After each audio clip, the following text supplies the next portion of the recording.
తెలుసు వాళ్ళ.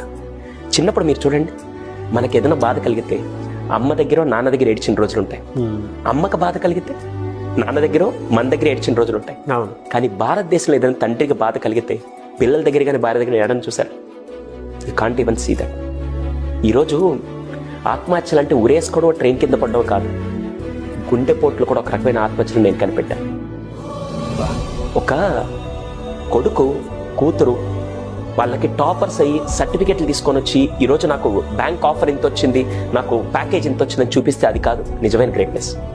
రోజు మీ తండ్రి దగ్గర కూర్చోండి, నాన్న ఇప్పటిదాకా మీకు ఆనందం వస్తే ఎవరితో పంచుకున్నా నాకు తెలియదు, బాధ వస్తే ఎవరితో పంచుకున్నా తెలియదు, ఇప్పుడు నేను కొడుకుగా కూతురుగా నేను ఎదిగాను, ఈసారి మీకు ఏదైనా కష్టం కలిగితే నాతో పంచుకోండి అని ఒక్క కొడుకో కూతురు ఎప్పుడైతే భరోసా ఇస్తుందో ఖచ్చితంగా ఏ కుటుంబంలో గుండెపోట్లు రావని నేను చెప్తాను.